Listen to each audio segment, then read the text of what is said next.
paraları Filistin'deki kardeşlerimiz için topladık. Sitemizde bir kermes yaptık. Bu paraları da Uyuz Kervanı'na getirdik Filistin'e göndermek için.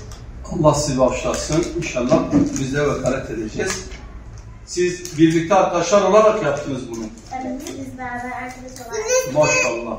Maşallah. Filistin'deki çocuklar ölüyor. Hepimiz beraber küçük bir boncuk seti almıştık. Onu yapıyorduk. Evet. Sonra bu iş büyüyüp bir kermese dönüştü.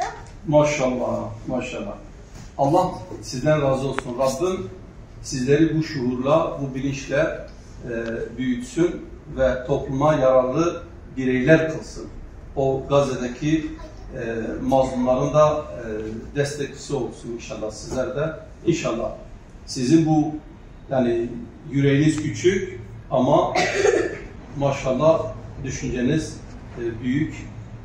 Rabbim sizi salihalerden etsin. Oradaki mücadeleden de sizleri payda aktarsın. İnşallah biz de Umut Kervanı olarak size vekalet edeceğiz. Bize emanet ettiğiniz bu bağışı oradaki ihtiyaç sahiplerine ulaştıracağız.